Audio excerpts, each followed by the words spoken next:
Compostela, houve empate a 0, e de cronista vai nos a facer Xosé Luis Mosquera, Sí. que estivo ali na bancada, vendo o partidos. Para resumir, creo que se vai a ver nas áreas estuvo máis incisivo e millor o Racing de Ferrol, que gozou de moitísimas ocasións. É increíble que neste partido acabara 0-0, porque o Racing tuvo moitísimas ocasións. Un equipo que aquí vemos o primeiro tiro ao pau, hubo 3 tiros ao pau.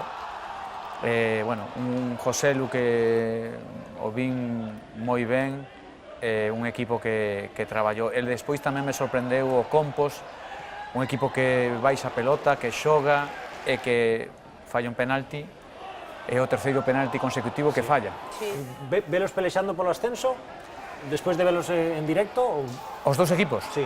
Eu creo que van a estar os dous equipos aí, porque a min o Compostela me pareceu un equipo de xogadores baixiños, pero que non se arrugan, que queren ter a pelota, e que fan as cousas con moitísimo sentido. Este é o penalti que creo que é claro. Antes hubo outro dudoso de Aseoane, pero bueno, repito que é o que pasa con estes partidos donde ti eres millor e chegas máis e fais máis dano, pero que o Compostela, se chega a marcar este penalti, se pon por diante do marcador.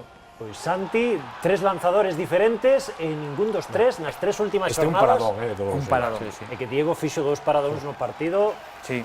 impresionantes, porque o da primeira metade a Saro tamén foi espectacular. E o Racing, o que dicía Mosqui, pois que tivo ocasións ata o final, fixadevos nesta de Armental, nesta de Seoane, e que Seoane tivo dúas ao traveseiro. O traveseiro, sí. E na última de Juan Antonio. Pois non houve goles e chegaba o WhatsApp de Mosqui, increíble que neste partido Non houbera goles. non houbera goles. Pero valeu a pena ver este partido porque é o que decides, é un partido que sabes que vai a ser